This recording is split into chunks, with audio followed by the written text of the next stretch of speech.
This event, the fourth in our series, is titled Civic Virtue, Devolving Power and Empowering Citizens, and I'm delighted to be joined by our panellists Imogen Sinclair and Kim Leadbeater MP, who I'll introduce more fully in a moment. You'll notice that Kim isn't yet on the call. She is just voting in the House of Commons and hopefully will be with us shortly.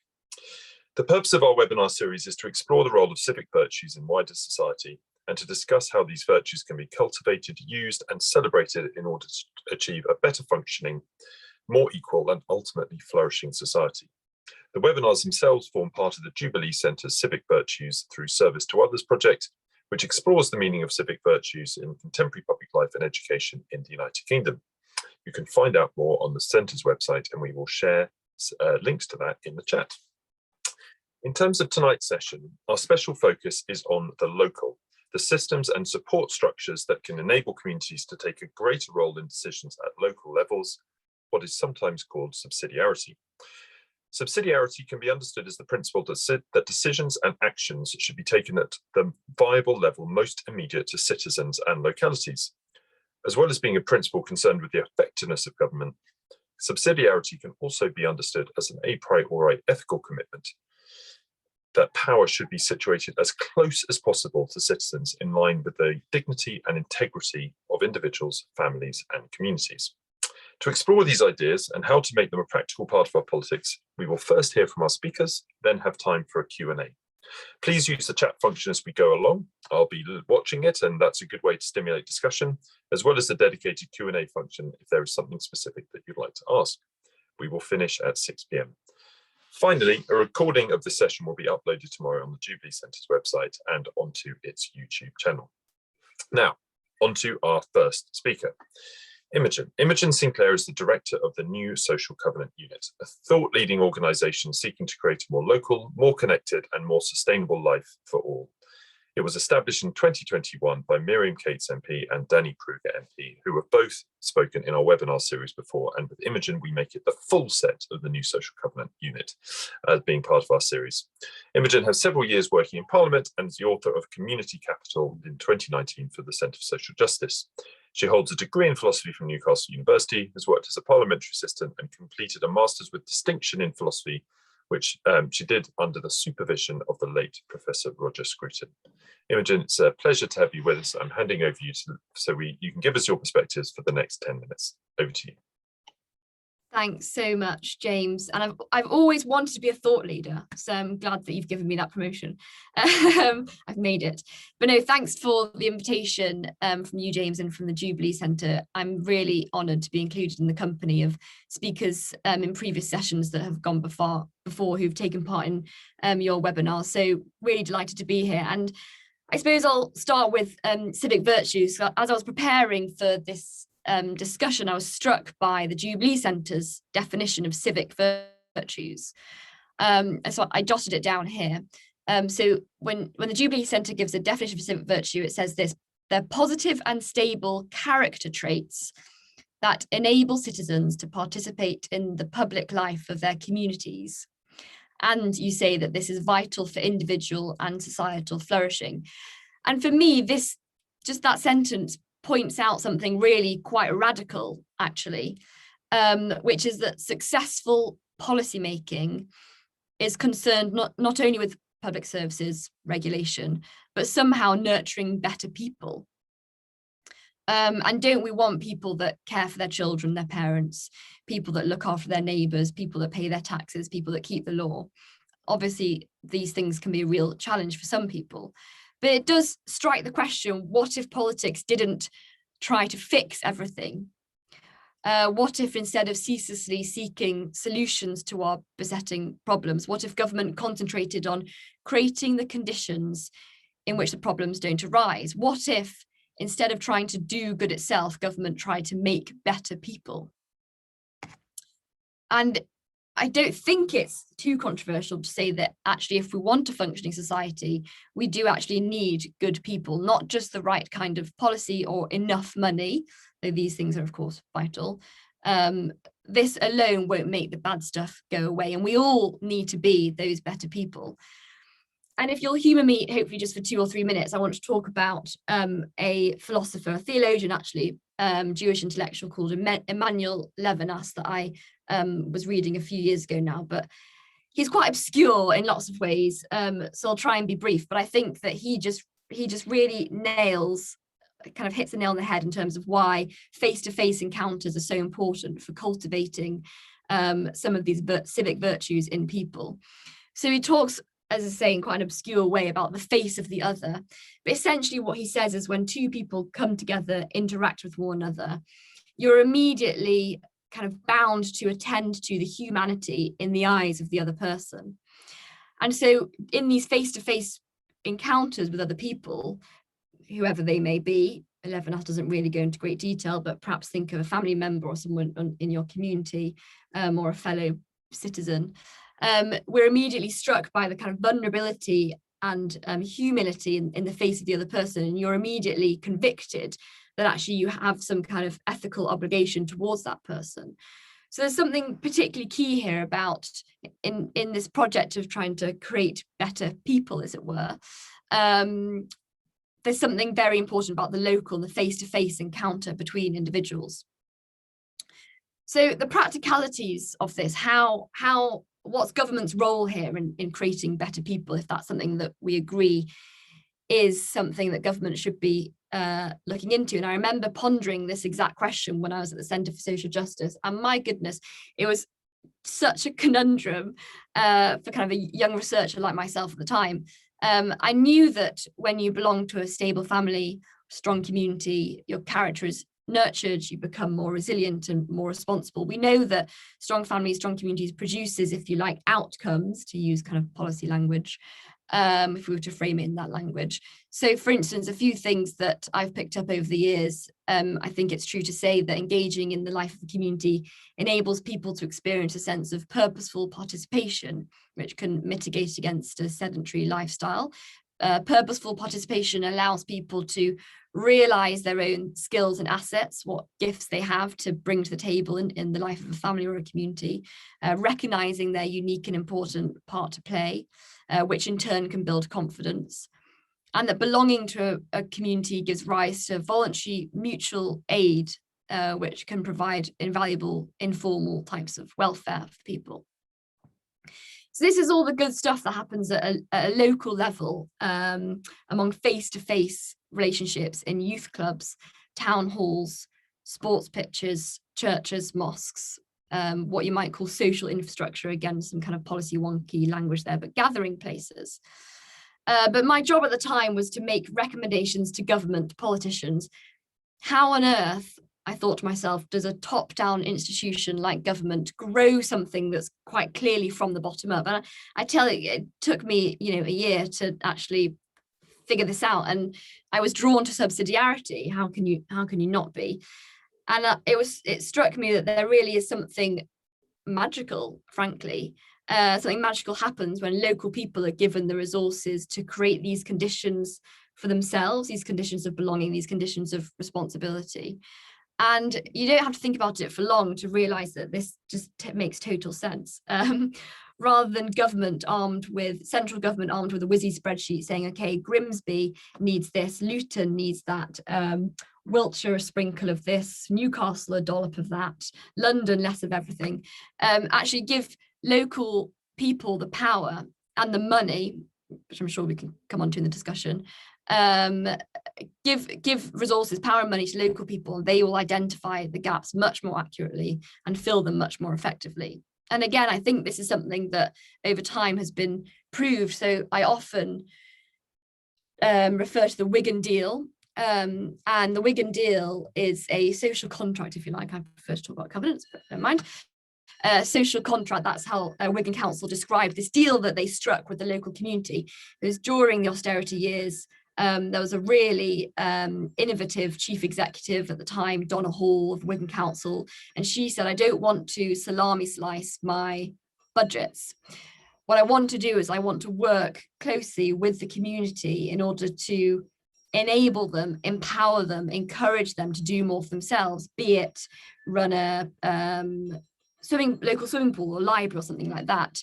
And so Donna said to the citizens, I will freeze council tax. I think that was her side of the bargain. If you step up and you look after your neighbours and you recycle when you should be recycling and you come and run the swimming pool if you can.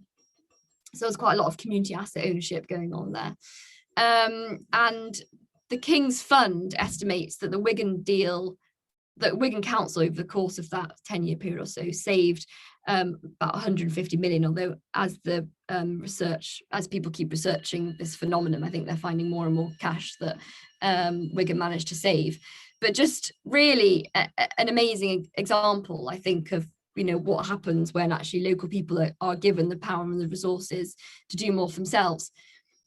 But back to where we were, the kind of moral stuff. Again, I was struck by the Jubilee Centre discussion paper. When it talks about subsidiarity, says this. I'll read it because I couldn't put it better myself. Subsidiarity can also be understood as involving an a priori ethical commitment that power should be situated as close as possible to citizens. This ethical viewpoint includes the assumption that rather than being granted to localities, power should lie in the hands of localities unless there is a good reason to accumulate it more centrally. And I read that as kind of subsidiarity is so effective, it's practically offensive not to devolve, or it's destructive not to devolve where possible. And so one thing that my organisation is calling for is essentially a Wigan deal for everyone, for everywhere, for every place. And so we came up with this policy proposal. We've called it community covenants. That language may change with the change of administration. But community covenants essentially are a Wigan deal for every place. And we want government to pilot these things, which they've committed to do in the Levelling Up white paper. So we're trying to hold their feet to the fire on that. But community covenants are essentially local authorities, and that'll be different levels in different places, saying to the community, what powers do you want, or what powers do you think you could more effectively enact, if you like, than we? Is it spending decisions? Is it procurement? Is it planning? What is it? And can we work together to meaningfully devolve those powers to local people? It's not designed to replace parish councils or anything like that, but lots of the UK goes unparished. I don't have the statistic with me, but I think Onward have done a bunch of research on this, and Will Tanner could tell you, or perhaps James could. But this we would really love to see government pilot these community covenants so that everywhere can benefit from what the people of Wigan benefited from. And I'll talk for a few minutes longer, just because I think I've got a few minutes, and I don't think Kim's on the call yet. 2 minutes. Okay, great. Well, the organisation that I help to run with a couple of MPs, we produced for the conference season 2 papers. One quite a broad paper, I've got it here, shamelessly plugging my own work, Manifesto for a New Social Covenant. And this really, in my view, kind of lays the philosophical groundwork, if you like, for why it's important to build strong families, strong communities, and a strong nation. And essentially what we're arguing for, you might label it communitarian or post-liberal, red Tory, blue Labour ideas. But the state nor the market can truly make the individual happy, safe and free. What we need to do is create conditions of responsibility, of belonging. And we do that by strengthening families, communities and nations. And there's a whole bunch of policy proposals that we can attach to those aims and objectives. And the second paper we launched was Social Capitalism. So this was authored by a dozen Conservative MPs. And it essentially says, and I believe this message is extremely relevant today, that a successful economy does not depend only on kind of centrally managed fiscal policy, but actually we need kind of social supply side reforms as well. We need stronger families, we need communities. These things also help to build a more successful and prosperous nation and economy. So trying to make the case there that social stuff, economic stuff are completely interconnected and mutually reinforcing. And so man does not live by money alone, and nor does government. So that's they're the two papers that we launched recently at conference season, and I think at some point the link will appear in the chat and you can go and check them out for yourself. And please do get in touch if you'd like to know more about what we do. Imogen, thank you so much. The last point you made is a really important one. It's, of course, we've been suffering a crisis of economic institutions in the last month, arguably longer, depending on your viewpoint, but certainly in an acute way in the last month. And I think we all understand the degree to which having strong, stable, independent, authoritative economic institutions are critical to national life. But we don't seem to realise in quite the same way that our social institutions have those kind of roles, and we certainly do very little to protect them or actively promote them compared to our economic ones. And yet your argument is that these are more important. So I wonder, first of all, why in your mind there is that kind of dissonance between the emphasis on economic institutions and the lack of attention that we pay to our social institutions. That's the first thing I was going to ask, why you think that is the case. And then sort of a second question, if I may, was to ask you to give us sort of an example. So you talked about the Wigan deal, right? And I'm thinking, if we're going to be radical, and you rightly said that if you sort of take the idea of subsidiarity to its logical conclusion, particularly in a kind of English context, it's very radical because we have such a centralised state. What would you do to a public service to make it a subsidiarity? I'm trying to think about what the sort of verb is, a subsidiarized version of it. Like, what would an NHS built, for example, on a subsidiarity? Maybe that's too big a question to ask in a short seminar. But anyway, I'd be very interested in both your perspectives on those points. Thanks, James. Yeah, the second one is pretty huge. I'm sure it's one of those questions where I'll go away and I'll think of an excellent answer, which I haven't been able to think up on the spot. But I'll answer the first one first, which maybe will get my creative juices flowing. But in terms of why, I think your question was that just not the same attention is paid to the social stuff, if you like.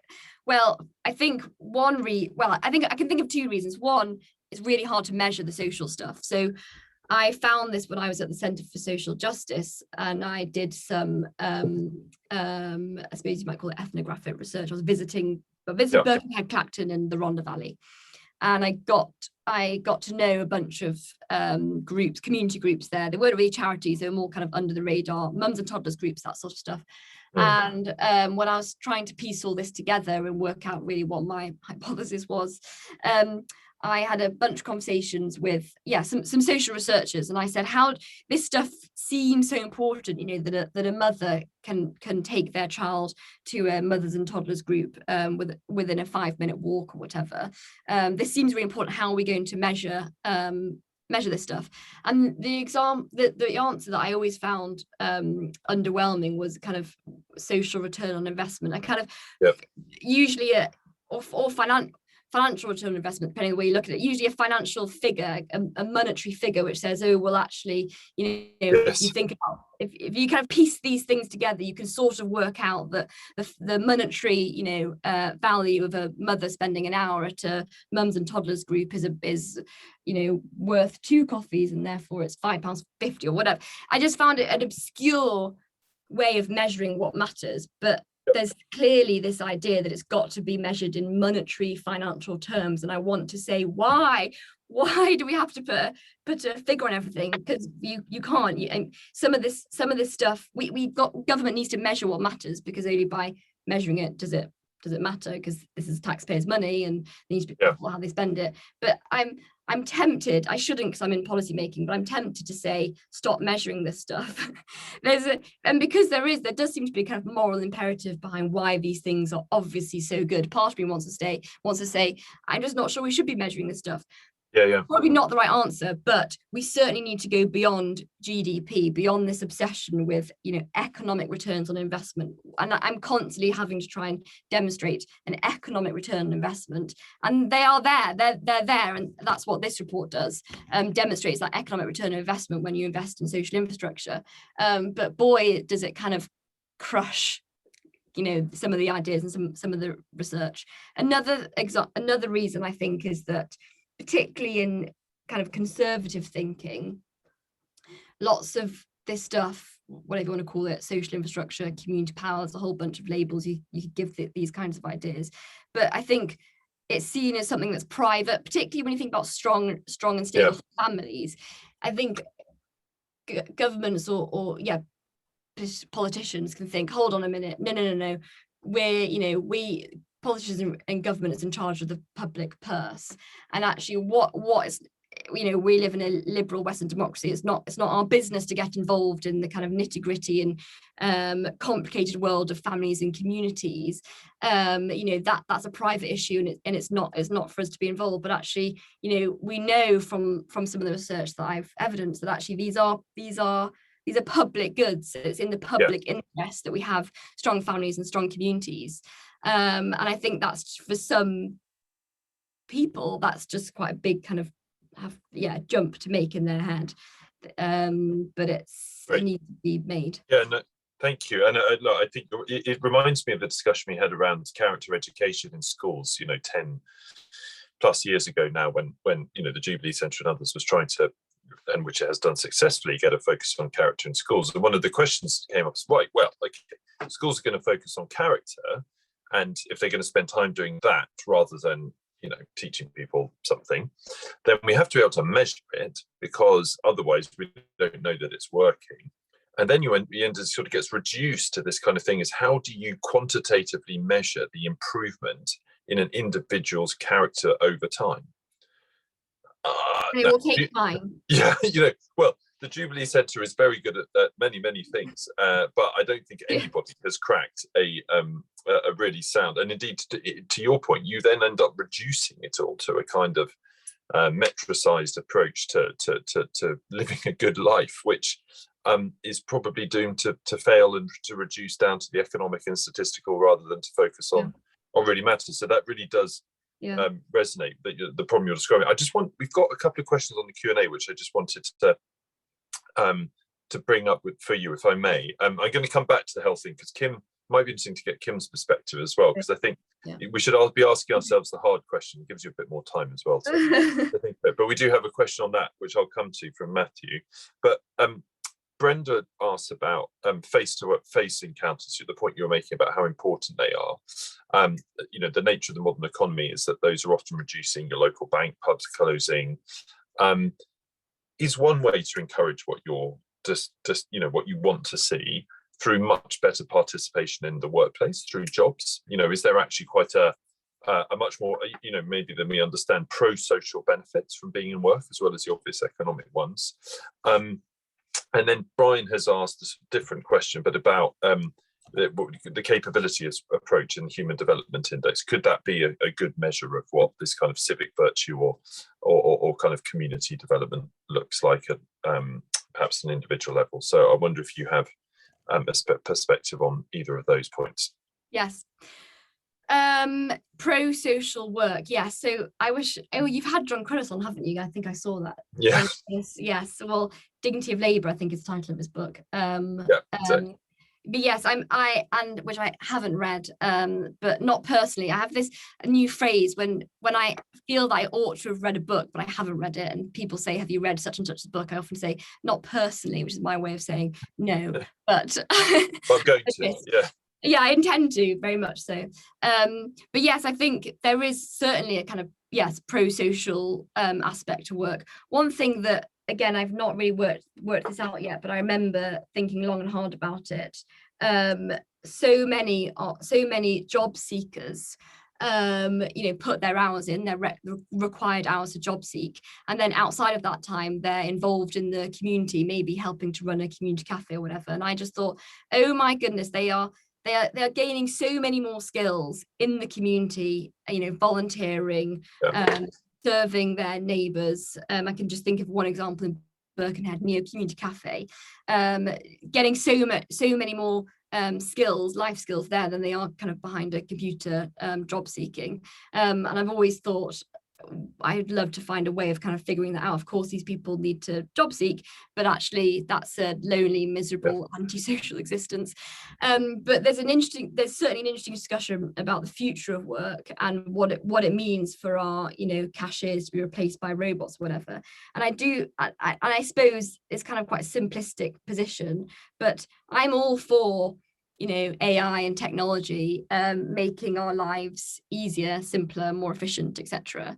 But I think it only really makes sense to do that in jobs which are not social, which don't require that human interaction. So God forbid that our nurses would be replaced with robots. That's just clearly a very bad idea and is not pro-social. So I think there's a really interesting discussion that's being had currently, I hope, about the future of work and what that really means for kind of retaining the dignity of work.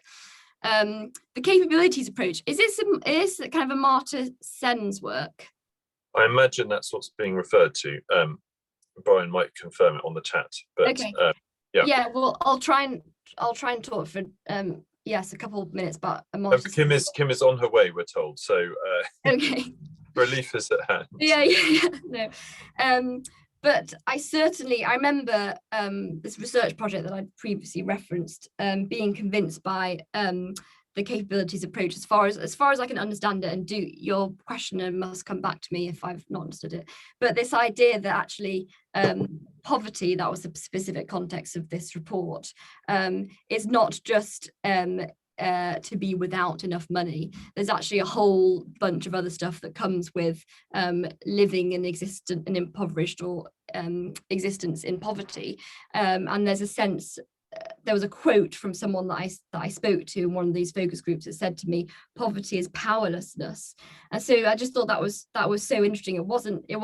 It's just poverty is not only kind of a lack of material things, but it's also a sense of not being able to achieve, not being able to move forward, not being able to be empowered and do things for oneself. And there's a whole bunch of reasons for that, but I certainly think that that's a much more rounded view of kind of what it means to be suffering from being in part of a disadvantaged or vulnerable community. And that's that approach which the Centre for Social Justice takes quite seriously, I think is so needed. So for instance, they'll be advocating they do advocate not only for universal credit, but also universal support. People don't just need the cash in their bank accounts. They also need, families and communities to come alongside them to enable them to achieve more. And this is why social prescribing is such a fantastic thing. Again, part of this research, I went to speak to a GP and she showed me her pin board, and on her pin board was hundreds and hundreds of leaflets from local community choirs to church groups to gardening groups or whatever. And Tower Hamlets has a dedicated social prescribing team. That was the council that I was in, and yes, an amazing resource there, not only in helping people with their financial concerns, but also ensuring that they have, frankly, the love, that's what we're talking about here, love from other people, that gives them the confidence and just that little bit more willpower, whatever you want to call it, to do more things for themselves, go along to that gardening group, whatever it might be. So I hope there was some useful comments there. Yeah, no, thank you. And actually, I think you sort of started to answer my question about the health service, right. Because it's interesting that, and I think you pointed it out, there's probably a correlation between the more. And here's Kim. So, hello, Kim. Great to see you. I'll come to you in just a moment. We're just having an interesting chat about what a localized health service might look like, but which is definitely something you might want to pick up on. But which is, the more centralized services get, the more focused they probably are on fixing problems rather than building capability or building sort of internal capacity, or what you described as trying to make better people. The more local they are, the more preventative upstream they are, right? So if you think about our health problems, we are not going to become a healthier society by building more hospitals. We will be a healthier society by helping people live better have better, healthier behaviours, or you don't even need to couch it in virtue language, but you get where I'm going with it. Yeah. And actually, those kind of services are much more akin to things like social work, health visiting, district nurse, ultimately very, very local services. And I sort of wonder if actually a lot of what the future of health services and care and caring services, I suppose you might call them in a broader sense, can only be delivered locally if they're going to be change their culture and nature so that they are more focused on building strength rather than fixing problems. So there was just one very brief comment. There was a kind of it was clunky, of course, but during the pandemic there was a kind of this amazing upsurge in voluntarism, but also the NHS was working at capacity to make sure that our vulnerable neighbours were kept safe and jabbed and all that sort of stuff. So there was at that point an interesting sort of juxtaposition between this army of health workers and this army of volunteers, both trying to achieve the same goals. And as I say, it was clunky, but there was some insights there into what the future could look like for a more relational health service, or whatever words you want to use. So we need to capture that learning. I'm not sure we have for future crises. Yeah, I agree. Imogen, thank you so much. And been given a sort of tour de force and tour d'horizon over the last half an hour, and I'm delighted that Kim has been able to join us. Kim, thank you so much. I know you've been voting. So for those who don't know, Kim Leadbeater MBE MP represents the seat of Batley and Spen in West Yorkshire, which she's done since 2021. In 2018, Kim was awarded the UK's 1,000 Points of Light award by then Prime Minister Theresa May for having, and I quote, rejected the hate that marked her sister, former MP Jo Cox's murder, to continue Jo's work and ensure that Jo's determination to change the world has lived on. And further to this, Kim was appointed an MBE for services to social cohesion to her local community and, of course, across the country more generally. And she works as an ambassador for the Jo Cox Foundation and chair of the More in Common programme. So it's an absolute pleasure to have you with us, Kim, and we really appreciate you making the time in what is obviously a very busy political and parliamentary schedule. So, Kim, if I can hand over to you to give your thoughts on civic virtue and subsidiarity and empowering citizens.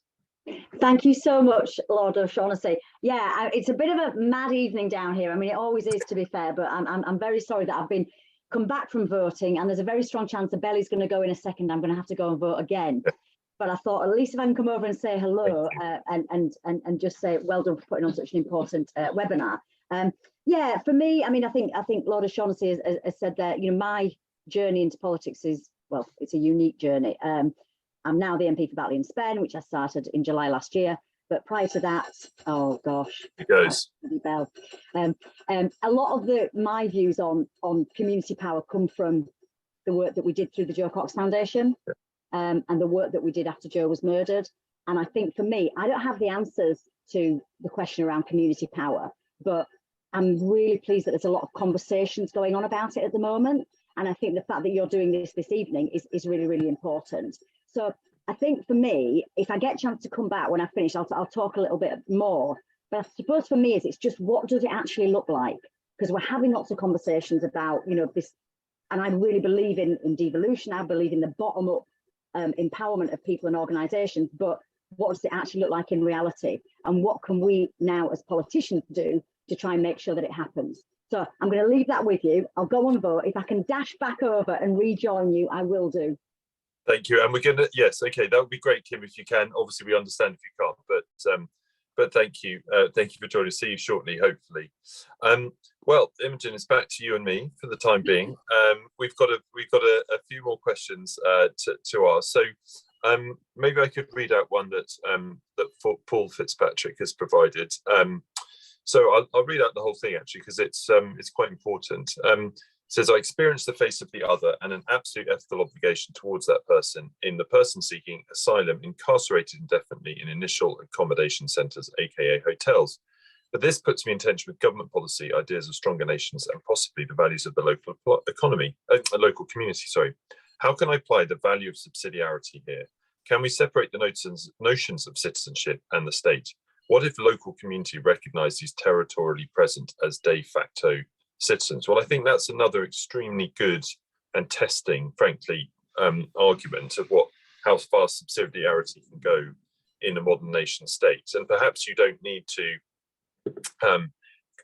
go for a sort of full version of what Paul has described, to think about what a more local approach to welcoming some of the world's most vulnerable people into the country, which is actually perfectly in line with a national approach of immigration. It's a difficult topic, and I don't know if this is something which you have done any work on, Imogen, in the past, or the Social Covenant Unit, but do give us thoughts if you have any. Wow, no, I haven't done any work on it, but I don't know. Yeah, just as you were reading out that question, it did strike me that for the people that I've forgotten his name now. Paul. Yeah. The people that Paul is talking about. I mean, these people are, yes, in a really a terrible sort of limbo state, awaiting whatever is the outcome of their application to remain in the UK, or whatever it is. And that's not an easy place to be. And that's, as you say, James, that is a huge test to kind of some of the principles we've been talking about, because often the context of what we're saying is about families, communities, nation. That's what the new Social Covenant Unit is always banging on about.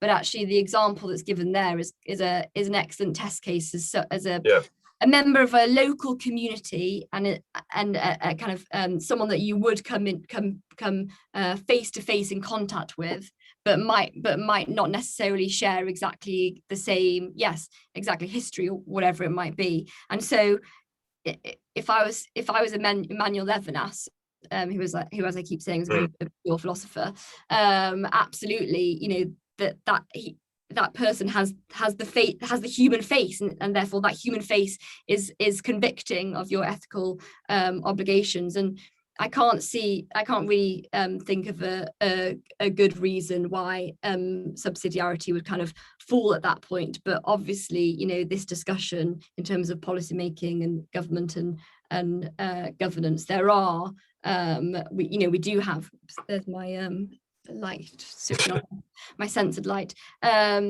Yes, there are certain immigration statuses, those who are citizens and those who have not yet received citizenship. So all I can say is I absolutely agree that's a really, really hard test case, and something that I'm sure policymakers ought to do far more thinking about.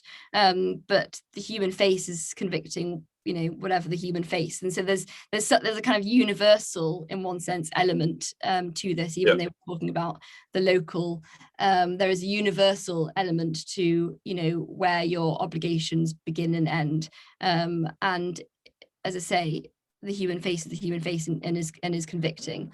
These people that we're referring to do live in our local communities, and we come into contact with them face to face. Not sure I can comment on immigration policy, but no. I mean, but I think it's a very, as you say, testing question. I suppose two thoughts. One is something about proportionality. It's a lot easier, I think, to present the human face back if there's a feeling in which a place, a given community, or whatever it is not being overwhelmed, or feel like it's being overwhelmed. That's important, and I think you can apply that principle in many other areas as well. I suppose the second is more practically, again, it's interesting, you talk to people who have been through the British citizenship process, of what they've had to learn, things that actually I don't think I certainly never got taught in school, about what it is to be British and so on. And it's a very powerful idea. But if you look at the sort of qualifications, or the things that asylum seekers are often allowed to do, encouraged to do, they tend to revolve around things like, can they claim or not claim benefits? Can they work or not work? Well, maybe there's another way of thinking about this, which is, can they contribute locally while they're waiting for a decision to be made through volunteering and so on? Now, this is not my specialist field at all. I mean, I live on a street in which there are people who are really active in this area and feel very passionately about it. But maybe part of the answer is to take a civic virtue approach to this topic, which is, well, if we do have people coming here in these circumstances, which we clearly do, how can you actually mobilize them to be good people, productive people who can make a contribution to the local community, which presumably is also the basis of greater acceptance of of them settling and so on. Yes. So maybe that's part of the argument. Yes, So again, yeah. another area in which we take a very econometric approach rather than a social one. It sort of reminds me of the discussion we were having earlier about, or discussion I was having earlier with myself, about job seekers. And yes, exactly, that job seekers are similarly, I mean, obviously we're talking about a different policy area here, but similarly in a kind of strange in-between stage. They're unemployed, but they're job seeking. There's a kind of forward motion there. There's something in play. And I think that, yes, as I've already said, they shouldn't be stuck behind a computer screen for ridiculous numbers of hours each day. So yes, exactly. That's a very good point, James. I wonder what the principle that we do apply to our asylum seekers, if we think about them in those terms. Yeah. Okay. So we got another question from. There's a couple of. So Matthew, I've not come to your very specific question about ICSs within the NHS, because I think that's probably getting to a level of policy detail that we don't need to get to tonight. But hopefully we have talked a little bit about health service. Andy has also talked about health services. But Ali has asked about defining pro-social work. How do we deal with implementing new technologies which could radically improve our public services for the better, but as you pointed out, at the expense of human interaction and the development of the civic virtues? How do you deal with the clash of the advantages of technology versus human connectedness, particularly as those human-facing jobs? We heard, this is a important topic that David Goodhart, for example, has addressed in his work. Those caring jobs are often some of the worst remunerated in the economy. They don't have status they should do in any sense of the word, social, economic, and other. So I mean,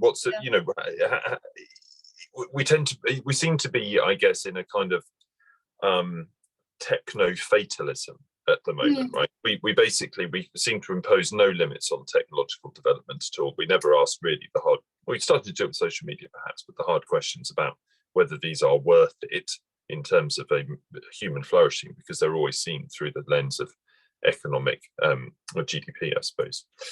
So I mean, practically speaking, how should we think about that problem? Yeah. Thanks, James. On health, just on the health services ICS question, I think there is an important sort of check, I suppose. This idea, which sounds really good, around kind of the integration of health and care services. Obviously, I think it's obvious that kind of does need to happen. It makes perfect sense for our health and care services to be integrated. But I worry that approach kind of naturally tends towards centralization, because to integrate health and social care is a huge job. And I worry that it's kind of, in one sense, too difficult to do that.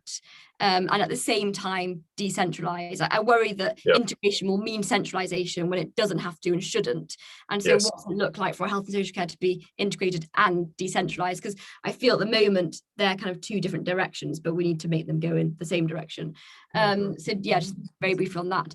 The new technologies thing, I always come back to this quote from Edward Skidelsky, I think it is, who talks about the excellences of the species, and talking about the human species, and virtue is the kind of excellences of the human species.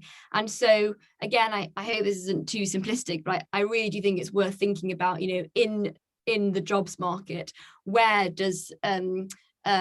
is the human species, most excellently portrayed or empowered or able to kind of be who they're supposed to be.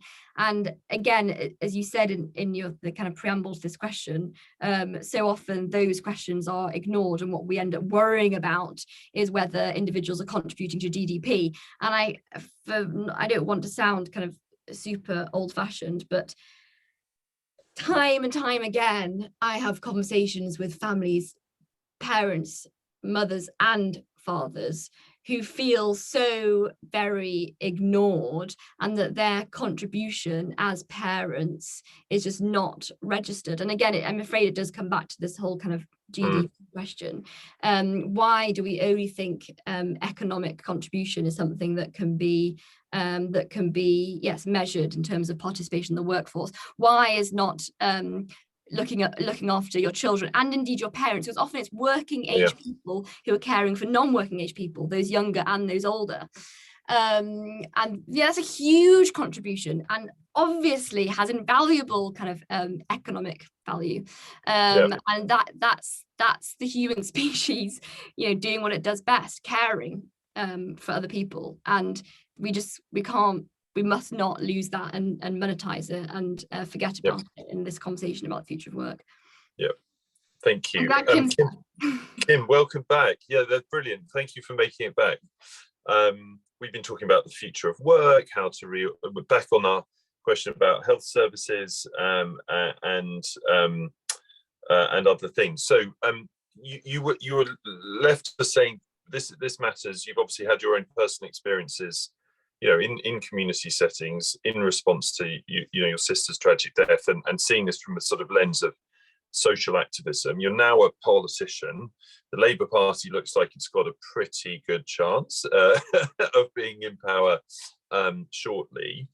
How does this idea of devolution sound not just like a technical, you know, to the public, right, like a technical thing about how government is organised, yawn, who cares, but actually is something that is going to positively transform their lives? How do you make that into a political principle that has resonance? I think that's the question, isn't it? And I wish I had all the answers to it. But that is the really big question. I mean, the first thing I would say, which I think you were talking about just as I appeared for the first time, was around prevention.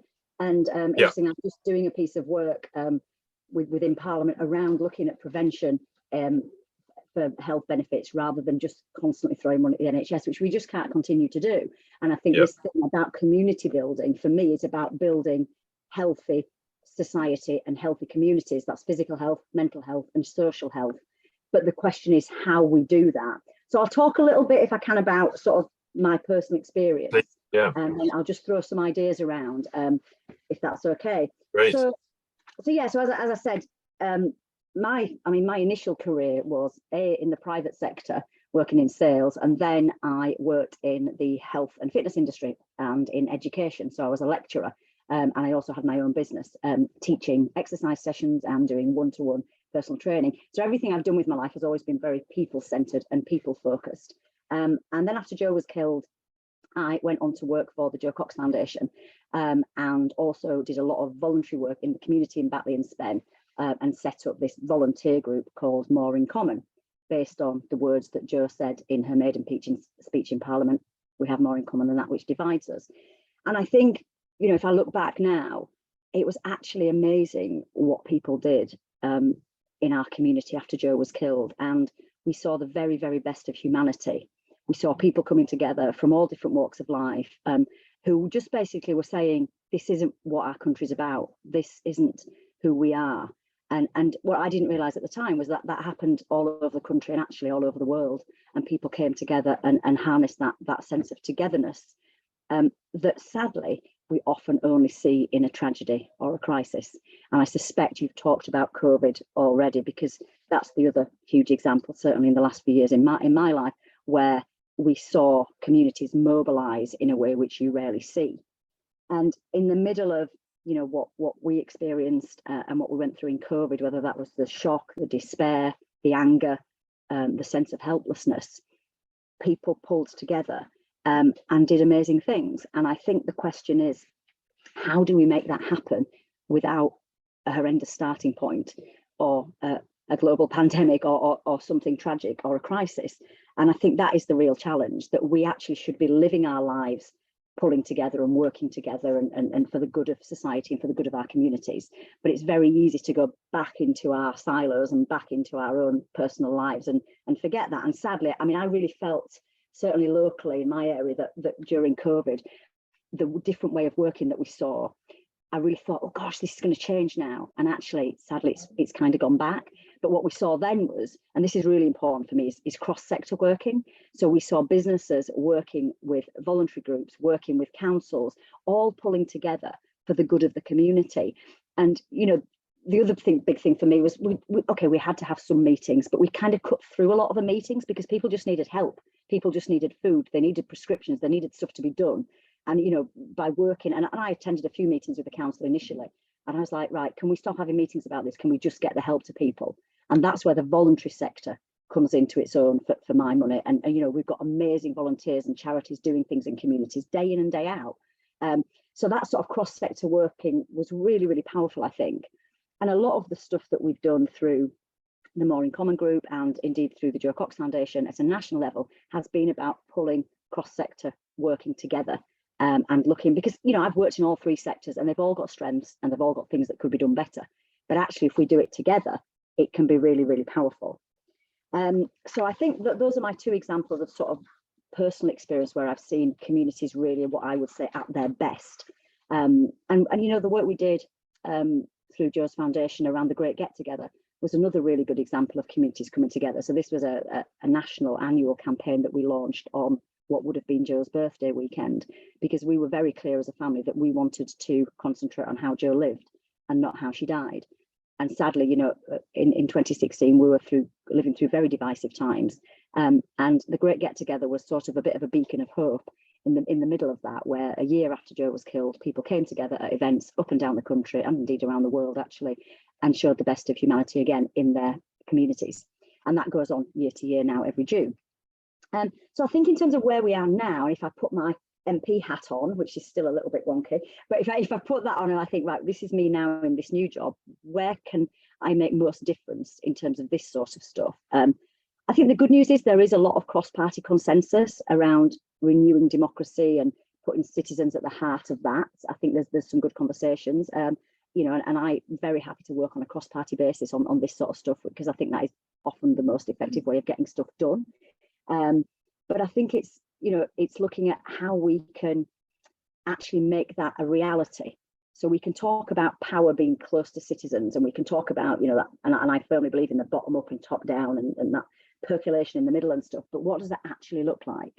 And I think when we talk about the community, what do we actually mean by that, and what does it look like? I mean, the good thing is there's good people working in this space. You've got organisations like New Local, you've got Power to Change, you've got Local Trust, and I'm having lots of meetings with them and conversations with them, you know, whether that's around physical assets, so, you know, looking at unused buildings that could be used for community repurposing, something like that I think is really important, or, you know, just again that cross-sector working together, I think is something that, you know, I'm really keen to continue working on. I think the other thing, just to finish on, is that for me, a lot of this stuff also begins with education. It begins with looking at things like citizenship.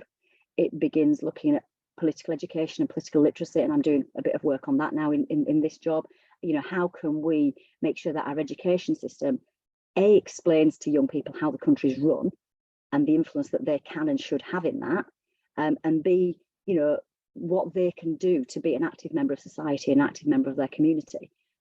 Because some people will fall into this through their parents, or they'll come into it through, you know, being guided through whether it's the Scouts or whatever it is.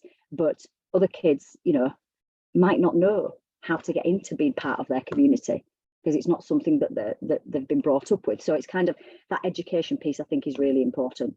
So I think the final thing to finish on is the government side of this is having a cross-departmental approach to building strong communities and to building a really strong civil society in partnership.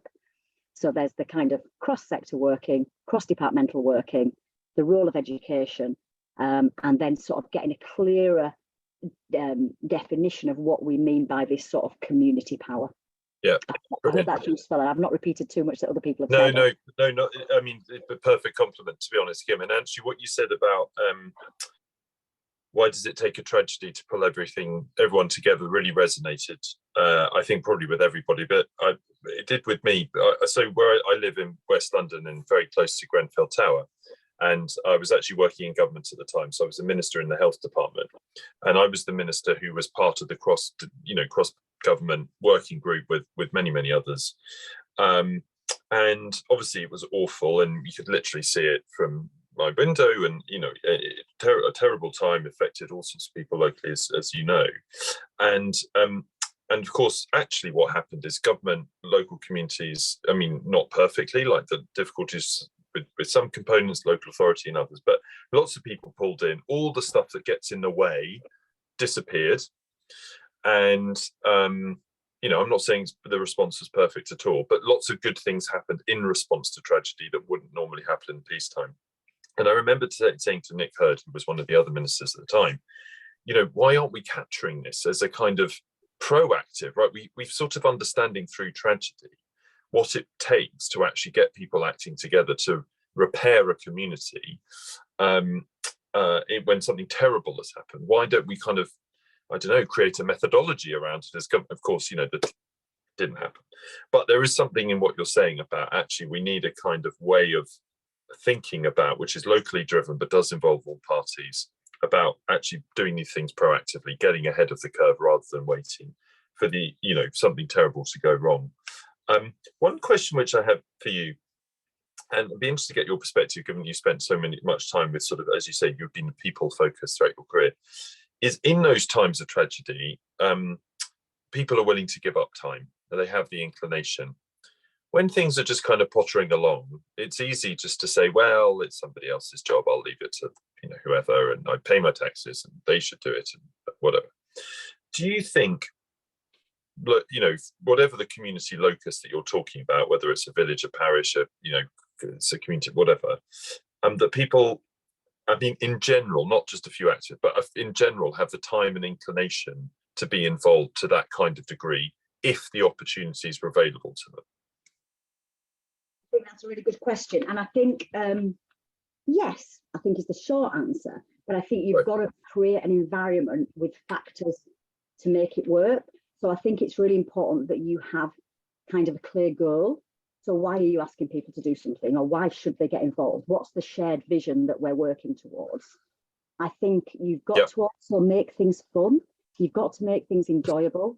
I mean, that's what we tried to do through a lot of the more in common stuff. Was we knew that a lot of what we were doing was kind of what I used to call cohesion by stealth, but it was actually, but we packaged it in a really lovely way that there was always food involved, or there was always sort of, I always default to exercise because that's my background. So we'd do some fun sporting activities, or we'd do something or we'd do arts and crafts. So people would come and participate in things, but also volunteering things and be part of things, because there was an enjoyment element to it. And that feels good, doesn't it? When you're part of something that feels good and you're working towards a shared goal or a shared vision, I think that feels really good. You also do need leadership.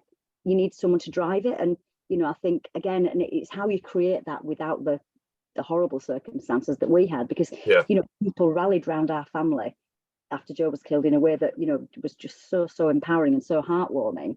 And how do you create that leadership in communities? So I think that, does that make sense? A bit of a shared vision, making it fun, making it enjoyable, what you're doing, even if it's on a serious subject, making it an enjoyable, engaging process or activity, I think is really important. Yeah, and I think actually, so this touches on, and thank you for that, a couple of points that Brian Jennings made about asset-based community development, and Andy Boyes made about community wealth building and alternative models. I think what you're saying there is actually, if you create the opportunity, so let's say, for example, we had a radical program of a devolution of assets to community ownership, right? So those things are suddenly, they need people to run them, and you can actually get your hands on them. I think what you're saying, and that's just one example, there will be many others, if you build it as they were, people will come, like people respond, they want to get involved if the opportunities are there. But perhaps at the moment, and of course out of that comes civic virtue, right? Becomes engagement, comes a much more, less ideological than national politics, much more practical about just making everyday life better, all the good things we want to see, and fewer of the bad things we don't really like.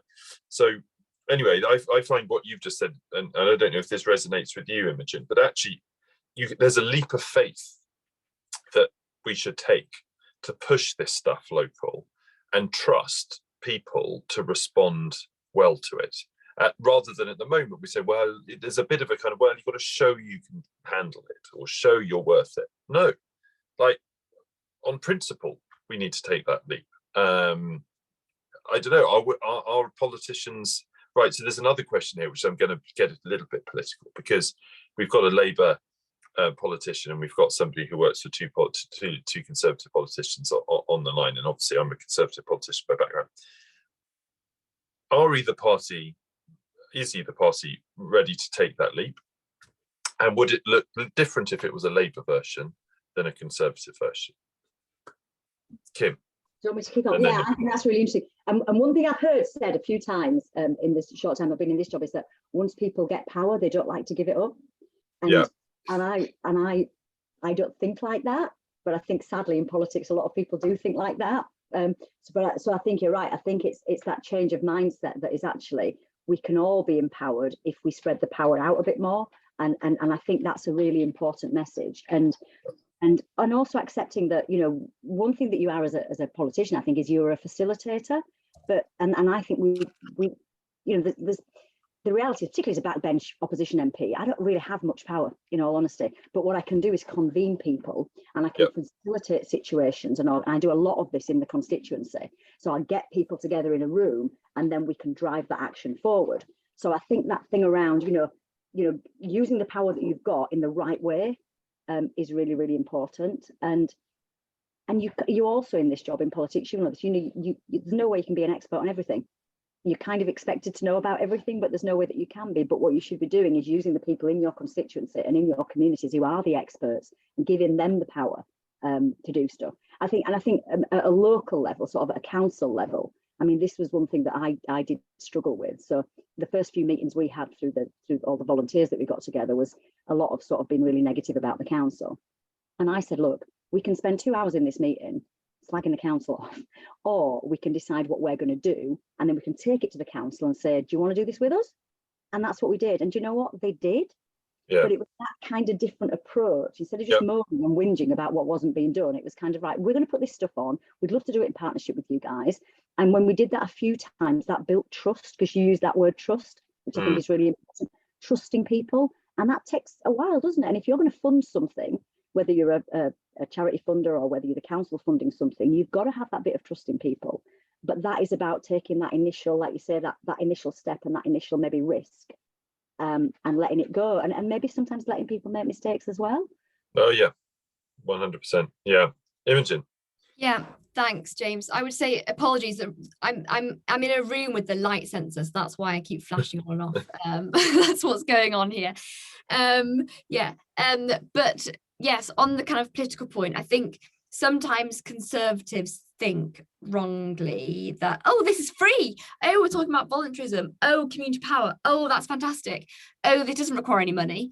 But actually, we know, and kind of the research that we've done with those organisations that Kim mentioned, New Local, Power to Change, Local Trust, all completely brilliant. But we know that, you know, investing in what we might call social infrastructure, gathering places, town halls, whatever it might be, there is a return on that investment, but it might take 10 years or so, you know, which actually isn't a very long time. Not really. Not if we're trying to, you know, seriously change things. And so I think we need to be honest about the fact that I'm afraid, you know, this stuff is not free. If we're going to devolve power to communities, we've got to put cash in their hands as well. And there's a community wealth fund campaign that's being plugged by Local Trust at the moment, which makes the case that the Dormant Assets Fund should be used for that purpose, a kind of patient long-term endowment for communities to build their social infrastructure.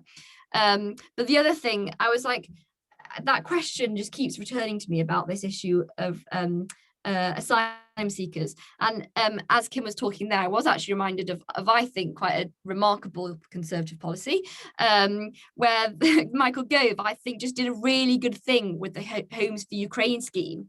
There was a crisis and Michael goes, okay, there are people with spare bedrooms, with attic conversions, and there are people that want to help. And so what we're going to do as government is we're just going to try and facilitate that help. And obviously, you know, there have been some success stories, and it hasn't worked out so well in other cases. And we can only expect that to happen because people are messy.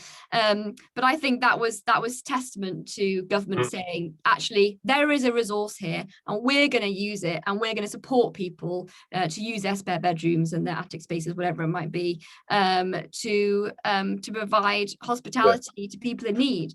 And I kind of think maybe that's the answer to the question earlier. Maybe that's subsidiarity in action when it comes to issues around immigration. That's a great example. I guess that chimes, Kim, with what you were saying about the mixing of the top and the bottom. And that was it is a fantastic example of virtuous behavior, right? I mean, let's call it what it is. I mean, and there's no reason why that principle couldn't extend into other areas, whether that was asylum seeking, whether it was, elderly care, whether it was homelessness, but, there are lots of ways one could do it if you could generate the moral leadership that would actually encourage people to do it. So we're coming to the end now, and it's been fantastic to have you both on, and delighted that Imogen, you've been so willing to participate over the course of the hour and 10 minutes. And Kim, we really appreciate you dashing backwards and forwards in the corridors of Parliament to be with us. If I could just ask you to leave us with one thought, which is, the Jubilee Centre is an academic centre, and of course, as you will have hopefully seen from its various papers and so on, does really rigorous and robust academic research, but it's also practical. And the purpose of these webinars and the engagement with policymakers, politicians, and others is to sort of connect theory to practice in a way. If there was one thing that you could do, if you were in charge, queen of the world for one day, in order to encourage and build civic virtue in people, what would it be? So, Kim, can I come to you first, and then I'm going to come, and then I'm going to come to Imogen, and then I'm going to wrap up. That is a really big question, isn't it? I think it is about, for me, it's taking that holistic approach. It's a different way of thinking, and we've all got responsibility to try and promote that. So we've all got to try and think about ourselves as part of something bigger. Mm-hmm. And I think we can all do that in our day-to-day lives, whether that's as MPs or whether it's as, whatever job we've got, whatever role we've got. So it's just taking a holistic approach to thinking about the community and thinking about society as a whole. And that's really hard when we're so obsessed with our phones and we're on social media and our eyes are down and we're not engaging with other people. So I think it's maybe like just opening your eyes a little bit more. And that's something that we can all do, and thinking about, and also interestingly, the human connection part of it. So how many human connections do you have on a daily basis, and how many of those are really meaningful? Yeah. And how often have you actually listened to someone? So I guess this is a very sort of day-to-day thing that we could maybe all change, rather than I love that. Big policy, but just thinking about the role that you're playing in having a more connected society and community around you. Brilliant, thank you. Could not agree more. But it's hard, and it takes leadership, doesn't it, from everybody to do that. Imogen. Thanks, James. To borrow from Dominic Cummings, take back control. It was an effective slogan at the time, and it remains an effective slogan. Take it back control. And I think I referred to community governance earlier. This idea that the Levelling Up White Paper is promised to pilots, of saying to communities, you can take back control, and we're going to facilitate this and enable you to do that. And so let's enter into power sharing agreements between local authorities, communities, and that's going to take a lot of research, and that's what the unit's trying to do with Public First. Actually, at the moment, we're doing some kind of pre-pilot design work to just work out what powers might we be able to kind of hand over to local communities, so that they can do more for themselves and shape the neighborhood they want to live in. But ultimately, I just think it's such take back control. It's just such an effective slogan. We've done that once. We need to do it again now from Whitehall, taking back control from Whitehall and giving it to local people. And I think community governance could be an answer. Brilliant, thank you. And I'm going to add my 2 pence, if I may, which is I'm a big believer in National Citizen Service, but it's a short course. It's not available for all 16-year-olds. Something much more significant. There was a rite of passage for all young people who, in a way, are bearing the brunt of the lack of connectedness, Kim, that you just talked about, and actually sometimes that sort of alienation from community that you were just describing, Imogen, that needs to be addressed.